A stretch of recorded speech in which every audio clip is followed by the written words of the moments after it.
आगे कहते हैं, समस्त साकार वस्तु को मिथ्या समझो और जो निराकार है वह अचल है। इस तत्व का उपदेश प्राप्त कर लेने पर पुनर्जन्म की संभावना मिट जाती है। This is something very interesting. समस्त साकार वस्तु को मिथ्या समझो। हुआ क्या? एक तरफ कहा गया है स्क्रिप्चर्स में, वेदांत में एक तरफ कहा गया है ब्रह्म सत्यम जगत मिथ्या, और दूसरी तरफ क्या कहा गया है? अहम ब्रह्मस्मि। और क्या कहा गया है इसके अलावा स्क्रिप्चर्स में? ओम इत्येतद अक्षरम इदम सर्वम। मतलब कि जो ब्रह्म है, जो अक्षर है, वो ही सब कुछ है। तो अब इन दोनों में से क्या सच है? लोग कंफ्यूज्ड हो गए। किसी ने इसको पकड़ लिया, किसी ने उसको पकड़ लिया, लेकिन समझा ही नहीं कि इसका मतलब क्या है। एक तरफ कहा जा रहा है कि जो ब्रह्म है वो सत्यम है, वो सत्य है, और जो जगत है वो मिथ्या है, वो सब माया है। और दूसरी तरफ क्या कहा जा रहा है कि जगत भी ब्रह्म ही है। तो अगर जगत मिथ्या है तो ब्रह्म भी मिथ्या हो गया। समझ गए? इसको बोलते हैं गलत तरीके से चीजों को समझना। तो बहुत लोगों ने क्या बोलना शुरू कर दिया कि ब्रह्म भी मिथ्या है, ब्रह्म है ही नहीं, क्योंकि इसके बारे में तो किसी ने बात ही नहीं करी। साउंड ऑफ साइलेंस के बारे में तो किसी ने बात ही नहीं करी आज तक पास्ट में। तो लोगों ने क्या कहा कि ब्रह्म नाम की कोई चीज है ही नहीं, ऐसी कोई वस्तु है ही नहीं, ऐसा कोई तत्व है ही नहीं। जब जगत मिथ्या तो ब्रह्म भी मिथ्या। शून्यता, एम्प्टीनेस, जो बुद्धिज्म में गलती हुई है बहुत बड़ी। दे टॉक अबाउट एम्प्टीनेस, कि कहीं भी कुछ भी नहीं है, सब कुछ खाली है, ऐसा कोई सब्सटेंस है ही नहीं, ऐसी कोई रियलिटी है ही नहीं। अगर जगत मिथ्या तो वो भी मिथ्या। मतलब तीन अलग अलग मत है। एक क्या कहते हैं कि जगत ही सच है, भगवान और ये वो परमात्मा, आत्मा, ब्रह्म, ये सब बेकार की बातें हैं। These kind of people you can call them as materialistic. दूसरे क्या है जो कहेंगे हाँ बस सिर्फ ब्रह्म ही सत्य है, बाकी ये सब असत है। तो वो क्या करेंगे? वो छोड़ छाड़ के भागेंगे, वो भगोड़े मिलेंगे आपको। डर करके भाग रहे हैं। जो मिथ्या है तो उससे डर के भाग क्यों रहे हो? बट कभी समझा ही नहीं। जो मिथ्या है उससे डर करके क्यों भाग रहे हो? ब्रह्म सत्यम है। कौन है ब्रह्म? अहम ब्रह्मस्मि। तो आप ब्रह्म हो, आप रियल हो। अगर दुनिया अनरियल है तो क्यों भाग रहे हो? कहां भाग रहे हो? कहां जा रहे हो? जहां जा रहे हो वो अनरियल नहीं है क्या? तो वो भी लोग नहीं समझ पाए। और क्या हुआ? लोगों ने इस तरीके से इक्वेशंस निकाली और कहा कि जगत भी मिथ्या है। तो ये तीसरा एक मत है, जगत भी मिथ्या है और ब्रह्म भी मिथ्या है, दोनों ही मिथ्या है। जबकि अब किस कॉन्टेक्स्ट में कहा गया है इसको समझना पड़ेगा। यहां पर बड़े क्लियर तरीके से कहा गया है, समस्त साकार वस्तु को मिथ्या समझो। What do we mean by मिथ्या? अगर यहां पर एक लकड़ी की टेबल पड़ी हुई है तो आप क्या कहोगे? यहां पर टेबल है या नहीं है? पूरी दुनिया ये कहेगी हाँ यहां पर टेबल है। टेबल को मैंने उल्टा कर दिया, अब क्या कहोगे? अब वो क्या बन गया? एक बॉक्स बन गया ना।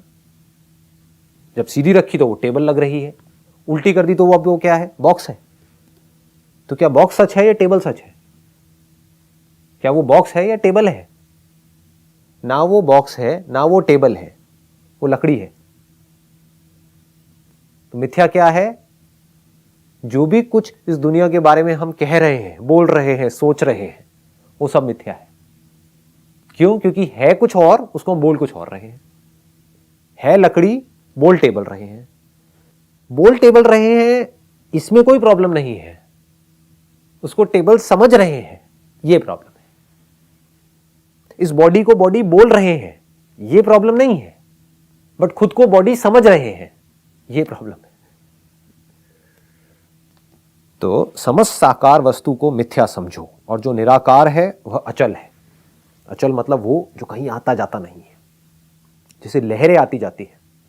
अगर इसको लहरों के एग्जांपल से आप समझो तो समस्त साकार वस्तु को मतलब कि एक समुद्र में बुलबुलें हैं, लहरें हैं, अलग अलग तरह की फॉर्म्स हैं, तो सबको मिथ्या समझो। तो क्या कहा जा रहा है यहां पर? जो उसकी फॉर्म्स हैं उसको हम अलग अलग नाम दे रहे हैं, लेकिन ये सब मिथ्या है। क्योंकि इसका अपने आप में कोई एग्जिस्टेंस नहीं है। जो एग्जिस्टेंस है वो सिर्फ पानी का है। लहर है तो लहर को छू के दिखाओ, लहर को देख करके दिखाओ। देखोगे तो पानी को देख रहे हो, छू रहे हो पानी को छू रहे हो, बोल लहर रहे हो। अगर बोल रहे हो लहर कि ठीक है, उसकी एक फॉर्म है, उसका नाम लहर है, विच इज ओके, बट पानी के बारे में आपको कुछ अता पता ही नहीं है, ये प्रॉब्लम है। इसको अज्ञान बोलते हैं। तो यहां पर क्या है, एक साकार है और एक निराकार है। तो ब्रह्म सत्यम जगत मिथ्या का मतलब क्या? जगत मतलब क्या? जो नाम रूप है उसको जगत बोलते हैं। तो इसको आप मिथ्या समझो, बस सिर्फ समझना है, कुछ करना नहीं है। लोगों ने समझा नहीं, करना शुरू कर दिया। मिथ्या है तो या तो उसे डर करके भाग रहे हैं या उल्टी सीधी उसके बारे में बातें कर रहे हैं। सिर्फ समझ का खेल है और कुछ नहीं है। जैसे अपनी खुद की परछाई दिख रही है शीशे के अंदर, वो क्या कह रहे हैं, उसको मिथ्या समझो। आप शीशे में नहीं हो, आप बाहर हो, लेकिन आपको लग रहा है कि मैं अंदर हूं। और जो निराकार है वह अचल है, मतलब कि जो आकार है वो आते जाते हैं, लहरें आती जाती हैं, बनती है, मिटती है, बड़ी है लहर, छोटी है लहर, अच्छी है लहर, बुरी है लहर। ये सब जो एट्रीब्यूट्स हैं वो सब लहर से रिलेटेड है। पानी जो है वो अचल है।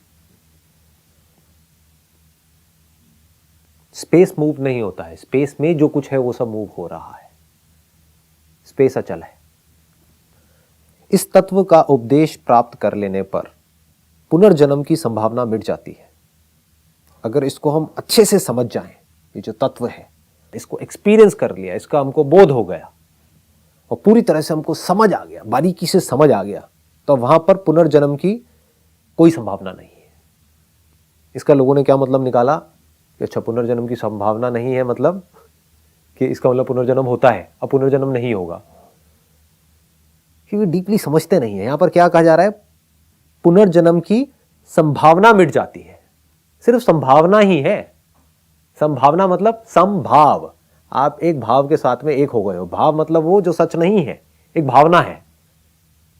ये मेरा पति है, ये आपका पति, what do you mean by that? ये एक भावना ही है बस, और कुछ नहीं है। वो आपका पति नहीं है, वो एक बॉडी है जो कि इंस्ट्रूमेंट के जैसी है, जो बिल्कुल आपकी बॉडी के जैसी है, जो इन 5 एलिमेंट्स की बनी है। तो एक भावना ही तो है, मेरा पति है। इस भावना की वजह से आप सुखी और दुखी हो रहे हो। अगर ये भावना ना हो तो सुख दुख होना पॉसिबल ही नहीं है। वो बॉडी रहे मिटे, क्या फर्क पड़ता है? मेरा पति, ये क्या है? एक भावना ही तो है। तो ऐसे ही पुनर्जन्म ये कोई रियलिटी नहीं है, ये सिर्फ एक भावना है। तो ये भावना मिट जाती है। संभावना मतलब भावना के साथ आप एक हुए पड़े हो। तो ये जो आप भावना से जुड़े हुए हो, ये भावना नष्ट हो जाती है। क्योंकि एक भावना ही तो थी ना। ये भावना किस पे टिकी हुई थी? क्योंकि मुझे ऐसी किसी रियलिटी के बारे में पता ही नहीं था। इस दुनिया को पता ही नहीं है कि हाँ ऐसी भी कोई रियलिटी है। चलो कुछ लोगों को पता भी है तो वो भी इसके बारे में कुछ का कुछ सोचते रहते हैं।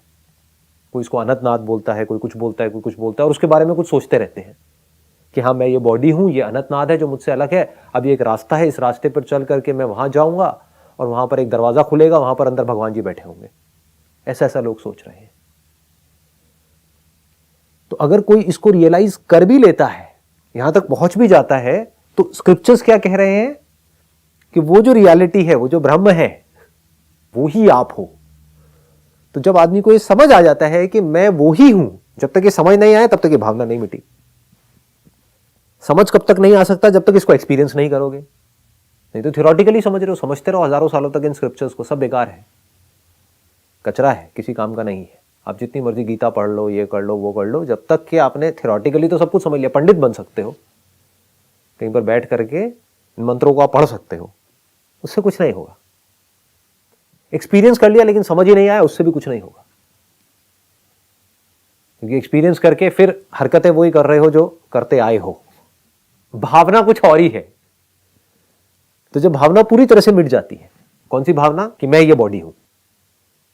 तो जैसे ये भावना मिटी तो पुनर्जन्म की संभावना मिट गई। लोगों के अंदर 2 तरह की भावना है। अगर ये दोनों पूरी तरह से मिट जाए तो समझ जाओ कि अब आप इस पूरे खेल को समझ गए हो। वो क्या है? पहला ये कि मैं ये बॉडी हूं। दूसरा ये, जैसे ही कोई स्पिरिचुअल पाथ पे आता है, थोड़े से पढ़ता है, गीता पढ़ा, ये पढ़ा, वो पढ़ा, तो क्या बोलने लग जाता है कि नहीं नहीं मैं ये बॉडी नहीं हूं, मैं तो आत्मा हूं, मैं तो जीव आत्मा हूं। अब मुझे अच्छे कर्म करने हैं तो मुझे स्वर्ग मिलेगा, बुरे कर्म करूंगा तो मुझे नरक मिलेगा। आदमी वहां जाकर के फंस जाता है। सिर्फ ये भावना मिथ्या नहीं है कि आप ये बॉडी हो, ये भी भावना मिथ्या है कि आप एक जीव हो। दोनों ही मिथ्या है। ये जीव जो भाव है आपका, ये किस पे टिका हुआ है? मेमोरी पे ही तो टिका हुआ है। वो मेमोरी किस पे टिकी हुई है? इस बॉडी पे टिकी हुई है। तो जब आप बॉडी नहीं हो तो उसके अंदर जो मेमोरी पड़ी हुई है वो आप कैसे हो सकते हो? समझे? जीव क्या है? मेमोरी है जो पड़ी हुई है। मेमोरी को निकाल दो, कहां है जीव, कहां है ये कॉन्सेप्ट, कहां है स्वर्ग नर्क, कहां है कि मेरा पुनर्जन्म होगा? ये सारा कुछ मेमोरी में पड़ा हुआ है। ये मेमोरी कहां पड़ी हुई है? इस बॉडी में पड़ी हुई है। तो अगर आप ये बॉडी ही नहीं हो तो इस बॉडी में पड़ी हुई मेमोरी आप कैसे हो सकते हो? Memory is inert. जैसे हार्ड डिस्क इनर्ट है, ऐसे ही हार्ड डिस्क में जो इंफॉर्मेशन पड़ी हुई है वो भी इनर्ट है। एक सॉफ्टवेयर है, एक हार्डवेयर है, एक सूक्ष्म है, एक स्थूल है। लेकिन स्थूल भी मिथ्या है, सूक्ष्म भी मिथ्या है। दोनों का जो सोर्स है वो मैं हूं, और जो सोर्स है वो अनटच्ड है इन दोनों से। इस तत्व का उपदेश प्राप्त कर लेने पर पुनर्जन्म की संभावना मिट जाती है, पूरी तरह से मिट जाती है। इसका मतलब ये नहीं है कि आपका पुनर्जन्म होने वाला था अगर आप ये नहीं समझते तो, या फिर इस साउंड ऑफ साइलेंस को रियलाइज नहीं करते तो अब आपको एक दूसरी बॉडी मिलती, वहां पर आप पैदा होते अपने कर्मों के हिसाब से। सब मिथ्या है। पुनर्जन्म सिर्फ एक भाव है, not a reality. It is just a thought. मतलब कि थॉट पे जो भी कुछ टिका हुआ था, जो भी आप सोच रहे थे कि मैं बंधन में हूं, मुझे मुक्त होना है, पहले मैं ये था, इस बॉडी से पहले मेरे पास में वो बॉडी थी, अब मैं उस घर में था, अब मेरा इसके बाद में ये होगा, मैंने बड़े बुरे कर्म करे हैं, अब मुझे जानवर की योनियां मिलेंगी, ये इतनी सारी योनियां होती हैं। सब इमेजिनेशंस हैं जो थॉट पे टिकी है। सब ढह जाता है तो ये संभावना मिट जाती है। पुनर्जन्म का मतलब क्या है? रीबर्थ। रीबर्थ होने के लिए डेथ होना जरूरी है। तो जब मेरी डेथ हो ही नहीं सकती तो बर्थ कैसे होगा? जिसकी डेथ नहीं हो सकती, अगर डेथ झूठ तो बर्थ भी झूठ, बर्थ झूठ तो रीबर्थ भी झूठ। सब कुछ ढह जाता है, सारा झूठ हमारे सामने खुल जाता है। फिर हमें हंसी आती है। अब कैसे डरोगे? चाहोगे भी तो कैसे डरोगे? डरो। मैं पैदा हुआ हूं तो मैं मरूं ना। जो कुछ दिखता है वो पैदा होता है, मरता है, लेकिन जो दिखता है क्या वो पैदा होता है, वो मरता है? जो दिखता है वो बदलता है, लेकिन क्या जो देखता है वो बदलता है? क्या किसी को भी देखने वाले के बदलने का एक्सपीरियंस होता है? उसकी आई साइट खराब होती है एज के साथ साथ में। साइट खराब होती है क्या? साइट खराब नहीं होती, आई साइट खराब होती है। मतलब आईज खराब हो रही है, साइट खराब नहीं हो रही है। किसी को भी अपने बूढ़े होने का एक्सपीरियंस नहीं होता है, किसी को भी अपने मरने का एक्सपीरियंस नहीं होता है, किसी को भी अपने पैदा होने का एक्सपीरियंस नहीं होता है। सिर्फ एक भावना है, आपको बता दिया जाता है और आप वैसी भावना बना लेते हो। सिर्फ एक भावना है। ऐसे ही पुनर्जन्म सिर्फ एक भावना है। मैं पैदा हुआ हूं, ये सिर्फ एक भावना है। बॉडी पैदा हुई है, हाँ ठीक है। इंस्ट्रूमेंट पैदा हुआ है, हाँ ठीक है। मैं पैदा हुआ हूं, मैं मतलब क्या कॉन्शियसनेस पैदा हो रही है क्या? तो सिर्फ यही भावना नहीं मिटती है पुनर्जन्म की, सारी भावनाएं मिट जाती हैं। इसको नोशंस बोलते हैं। These are wrong notions. तो सारे जो नोशंस हैं ये सिर्फ नोशंस हैं। नोशंस में और रियलिटी में फर्क क्या है? रियलिटी यही है, हमारे सामने है। जो है वो रियलिटी है, जो हमारे एक्सपीरियंस में है वो एक रियलिटी है। जिसको हमने कभी एक्सपीरियंस ही नहीं किया है फिर भी मान रहे हैं, वो सब नोशंस है। हमने एक्सपीरियंस नहीं किया है, बस किसी से सुन लिया है कि हाँ उसका रीबर्थ हुआ था, तो सिर्फ सुना है, वो जो बोल रहा है अपने रीबर्थ के बारे में, वो किस बेस पर बोल रहा है, उसके पीछे उसका क्या मोटिव है, वो हमें नहीं पता है, बस हम मान रहे हैं। मीडिया ने किसी आदमी के बारे में कुछ बोल दिया तो मान रहे हैं कि हाँ वो बहुत बुरा आदमी है, हमें पता नहीं है। मीडिया ने एक इमेज बना दी किसी आदमी की, ये बड़ा अच्छा पॉलिटिशियन है, तो मान रहे हैं कि हाँ वो एक बहुत अच्छा पॉलिटिशियन है, तो मान रहे हैं और बड़े कॉन्फिडेंस से मान रहे हैं। ऐसे मान रहे हैं जैसे हमें पता है। पता नहीं है, सिर्फ एक नोशन है, उस नोशन को पकड़ करके हम एक्साइटेड हो रहे हैं। ऐसे ये नोशंस है जो सब हमारे दिमाग के अंदर भर दिए गए हैं, तरह तरह के नोशंस, तो सारे नोशंस टूट जाते हैं, जैसे ज्ञान हो जाता है, आत्मज्ञान हो जाता है। जैसे ही हमें समझ आ जाता है कि मैं कौन हूं, तो वहां पर पैदा होना, मरना, बदलना सब ढह जाता है। सिर्फ पीसफुल एग्जिस्टेंस जो है मेरी, वो बची रह जाती है, untouched by everything and all notions, all ideas, all concepts, free from everything.